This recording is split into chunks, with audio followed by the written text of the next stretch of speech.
ശബരിമല സ്വർണ്ണ കവർച്ചയിൽ ADGP H വെങ്കടേഷിന്റെ മേൽനോട്ടത്തിൽ അന്വേഷണത്തിന് ഉത്തരവ്. ഗുരുതര കുറ്റകൃത്യങ്ങൾ നടന്നുവെന്ന് ഹൈക്കോടതി. പ്രത്യേക അന്വേഷണ സംഘം രൂപീകരിക്കണം. എച്ച് വെങ്കടേഷിനാണ് മേൽനോട്ട ചുമതല. SP-യുടെ നേതൃത്വത്തിൽ പ്രത്യേക സംഘത്തിൽ സൈബർ CI സുനിൽകുമാറുമുണ്ട്. വിവരങ്ങളുമായി രേഷ്മ ബാബു ചേരുന്നു. രേഷ്മ, ഏതായാലും ഗുരുതര ക്രമക്കേടുകൾ നടന്നിട്ടുണ്ട് എന്ന് വ്യക്തമാണ്. അത് ദേവസ്വം വിജിലൻസിന്റെ കണ്ടെത്തലിൽ പോലുമുണ്ട്. ഹൈക്കോടതി വളരെ ഗൗരവത്തോടെ ഈ വിഷയത്തെ സമീപിക്കുന്നു. എന്തൊക്കെ പറഞ്ഞു? കൃഷ്ണരാജ്, ഒടുവിൽ ശബരിമല സ്വർണ്ണ കവർച്ചയിൽ പ്രത്യേക സംഘം അന്വേഷണം നടത്താനായിട്ടാണ് ഇപ്പോൾ ഹൈക്കോടതി ദേവസ്വം ബെഞ്ച് ഇടക്കാല ഉത്തരവ് പുറപ്പെടുവിച്ചിട്ടുള്ളത്. ADGP എച്ച് വെങ്കടേഷിന്റെ മേൽനോട്ടത്തിലായിരിക്കും അന്വേഷണം. SP ശശിധരനാണ് അന്വേഷണം നടത്തുക. ആ സംഘത്തിൽ ഉൾപ്പെട്ട ഉദ്യോഗസ്ഥരുടെ പേര് വിവരങ്ങളും ലഭിച്ചിട്ടുണ്ട്. ADGP എച്ച് വെങ്കടേഷിന്റെ മേൽനോട്ടത്തിൽ SP അടങ്ങുന്ന പ്രത്യേക സംഘം അന്വേഷണം നടത്തി റിപ്പോർട്ട് നേരിട്ട് തന്നെ ഹൈക്കോടതിക്ക് കൈമാറണമെന്നാണ് നിർദ്ദേശം.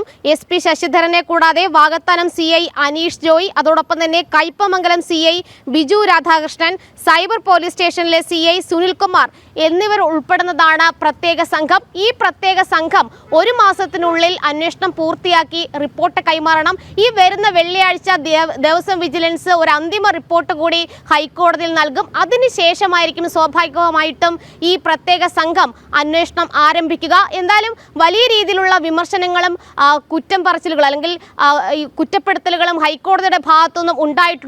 ഇന്ത്യൻ ശിക്ഷാ നിയമപ്രകാരം ഗുരുതരമായിട്ടുള്ള കുറ്റകൃത്യങ്ങളാണ് ശബരിമല കേന്ദ്രീകരിച്ച് നടന്നതെന്നാണ് ഹൈക്കോടതി ദേവസ്വം ബെഞ്ച് ഇന്ന് വിലയിരുത്തിയിട്ടുള്ളത്.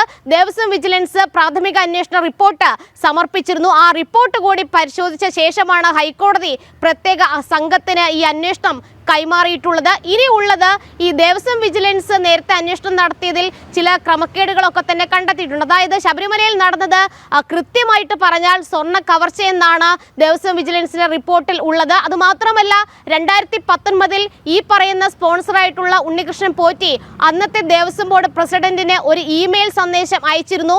ഈ സ്വർണം പൂശാനായിട്ട് തനിക്ക് താല്പര്യം ഉണ്ട് എന്ന് അറിയിച്ചതായിരുന്നു ഈ സന്ദേശത്തിൽ ഉണ്ടായിരുന്നത്. ഇതടക്കമുള്ള വിശദമായിട്ടുള്ള വിവരങ്ങളാണ് ഇന്നത്തെ റിപ്പോർട്ടിൽ, പ്രാഥമിക അന്വേഷണ റിപ്പോർട്ടിൽ ദേവസ്വം വിജിലൻസ് ഹൈക്കോടതിയിൽ സമർപ്പിച്ചത്. അതുകൂടാതെ തന്നെ 1999 രേഖകളിൽ കൃത്യമായിട്ട് സ്വർണം പതിപ്പിച്ച് അല്ലെങ്കിൽ സ്വർണം പൊതിഞ്ഞിരുന്നു എന്ന് വ്യക്തമാക്കുന്നുണ്ട്. 1.5 കിലോഗ്രാമോളം സ്വർണമാണ് പൊതിഞ്ഞിട്ടുള്ളത്. എന്തായാലും ഈ ഉണ്ണികൃഷ്ണൻ പോറ്റിയിലേക്ക് മാത്രം അന്വേഷണം കേന്ദ്രീകരിക്കരുതെന്നും കുറ്റകൃത്യത്തിൽ പങ്കാളികളായ മുഴുവൻ പേരെയും നിയമത്തിന് മുന്നിൽ കൊണ്ടുവരണമെന്നും കൂടി ഹൈക്കോടതി നിരീക്ഷണത്തിൽ തന്നെ ഉണ്ടല്ലോ എല്ലാം. അതായത് ഉണ്ണികൃഷ്ണൻ പോറ്റിയുടെ തലയിൽ വെച്ച് ഊരിപ്പോകാമെന്ന് ആരും കരുതേണ്ട. സർക്കാരിനോ ദേവസ്വം ബോർഡിനോ ദേവസ്വം ബോർഡ് ഉദ്യോഗസ്ഥർക്കോ ഒക്കെ പങ്കുണ്ടെന്ന് തിരിച്ചറിയാൻ ആ ഒറ്റ പരിമതിയല്ലോ.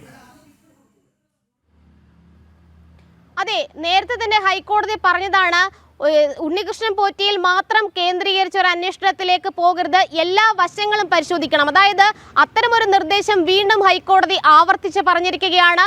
ഹൈക്കോടതി രൂപീകരിക്കാൻ പറഞ്ഞിട്ടുള്ള ഈ പറയുന്ന പ്രത്യേക അന്വേഷണ സംഘം എല്ലാ വശങ്ങളും വിശദമായിട്ട് തന്നെ രഹസ്യ സ്വഭാവത്തോടുകൂടി അന്വേഷിക്കണം. ഉണ്ണികൃഷ്ണൻ പോറ്റിയെ കൂടാതെ ദേവസ്വം ഉദ്യോഗസ്ഥർക്കും കുറ്റകൃത്യത്തിൽ പങ്കുണ്ടെന്ന പരാമർശം കൂടി ഇന്ന് ഹൈക്കോടതി നടത്തിയിട്ടുണ്ട്. അത് ദേവസ്വം ബോർഡിനെ സംബന്ധിച്ച് ഏറെ പ്രതിസന്ധിയിലാക്കുന്നുണ്ട്. പ്രത്യേകിച്ച് 2019 ഉണ്ണികൃഷ്ണൻ പോറ്റി ഇമെയിൽ അയച്ചു എന്ന് പറയപ്പെടുന്ന പത്മകുമാർ അടക്കം സംശയനിഴലിലാണ്. 98-ന് ശേഷമുള്ള എല്ലാ വിശദാംശങ്ങളും വിവരങ്ങളും അടക്കമായിരിക്കണം ഈ പറയുന്ന പ്രത്യേക സംഘം അന്വേഷിക്കേണ്ടത്. അതിൽ തന്നെ ഇമെയിലുകൾ പരിശോധിക്കപ്പെടും. സൈബർ വിദഗ്ധനായിട്ടുള്ള ആളുകളെ കൂടി ഉൾപ്പെടുത്തിക്കൊണ്ടായിരിക്കും ഈ അന്വേഷണം മുന്നോട്ട് നീങ്ങുക. എന്തായാലും ദേവസ്വം വിജിലൻസിന്റെ പരിമിതികൾ മറികടന്നുകൊണ്ട് തന്നെയാണ് ഇനി പ്രത്യേക സംഘം അന്വേഷണം നടത്തുക. കേസെടുത്ത് FIR ഇട്ടുകൊണ്ട് തന്നെ കൃത്യമായിട്ടുള്ള അന്വേഷണം നടത്തി ആ റിപ്പോർട്ട് 1 മാസത്തിനുള്ളിൽ തന്നെ ഹൈക്കോടതിയിൽ നേരിട്ട് പ്രത്യേക സംഘത്തിന്റെ മേധാവി സമർപ്പിക്കുകയും വേണം. സമർപ്പിക്കുന്ന സമയത്ത് ആ റിപ്പോർട്ടിന്റെ പരിശോധിച്ചതിന് ശേഷമായിരിക്കും ഹൈക്കോടതി തുടർ നടപടികളിലേക്ക് കടക്കുക. എന്തായാലും ഹൈക്കോടതി കൃത്യമായിട്ട് പറഞ്ഞിട്ടുണ്ട്, ഈ കുറ്റകൃത്യം നടന്നിട്ടുണ്ട്, ഗുരുതരമായിട്ടുള്ള കുറ്റകൃത്യം സ്വർണ്ണ കവർച്ചയടക്കം ശബരിമല കേന്ദ്രീകരിച്ച് നടന്നിട്ടുണ്ട്. ഇത് ഒരാളല്ല, ഉണ്ണികൃഷ്ണൻ പോറ്റി എന്ന് പറയുന്ന ഒരു വ്യക്തിയല്ല, ആ വ്യക്തിക്ക് പിറകിൽ ഒട്ടനവധി പേരുണ്ട്. ആ ആൾക്കാരെയൊക്കെ തന്നെ നിയമത്തിന് മുന്നിൽ കൊണ്ടുവരണം. അതിനു വേണ്ടിയിട്ടാണ് ഈ പ്രത്യേക സംഘത്തെ നിയോഗിക്കുന്നതെന്നാണ് ജസ്റ്റിസ് രാജാ വിജയരാഘവൻ അടങ്ങിയ ഡിവിഷൻ ബെഞ്ച് വ്യക്തമാക്കിയത്. എന്തായാലും 1 മാസം സമയമാണ് ഉള്ളത്. അടുത്ത വെള്ളിയാഴ്ച ഈ ദേവസ്വം വിജിലൻസ് ഒരു അന്തിമ റിപ്പോർട്ട് കൂടി നൽകുമെന്നാണ് അറിയാൻ സാധിച്ചിട്ടുള്ളത്. ആ റിപ്പോർട്ട് കൂടി പരിശോധിച്ച് അതിനുശേഷമായിരിക്കാം ഒരു പക്ഷേ ഈ പറയുന്ന പ്രത്യേക സംഘം അന്വേഷണ ചുമതല ഏറ്റെടുക്കുക. മൊത്തത്തിൽ അതായത് ഈ പറയുന്ന അന്വേഷണ സംഘത്തിൽ ഉൾപ്പെടുന്ന എല്ലാ ഉദ്യോഗസ്ഥരും കൃത്യമായിട്ടും ഈ ശബരിമല സ്വർണ്ണക്കവർച്ച മാത്രം അന്വേഷിക്കേണ്ടി വരും. ADGP എസ് വെങ്കടേഷിന് ചുമതല കൊടുത്തിട്ടുണ്ട്. അതുകൊണ്ട് തന്നെ ഈ ശബരിമല സ്വർണ്ണക്കവർച്ചയുമായി ബന്ധപ്പെട്ടുള്ള വിഷയങ്ങൾ മാത്രമായി അന്വേഷണം വരുന്നു. ADGP എച്ച് വെങ്കടേഷാണ് അന്വേഷിക്കുക. ഹൈക്കോടതി നിരീക്ഷണത്തിൽ ഗുരുതരമായ ക്രമക്കേടുകൾ നടന്നിട്ടുണ്ട്. വിവരങ്ങൾ നൽകുകയായിരുന്നു രേഷ്മ ബാബു.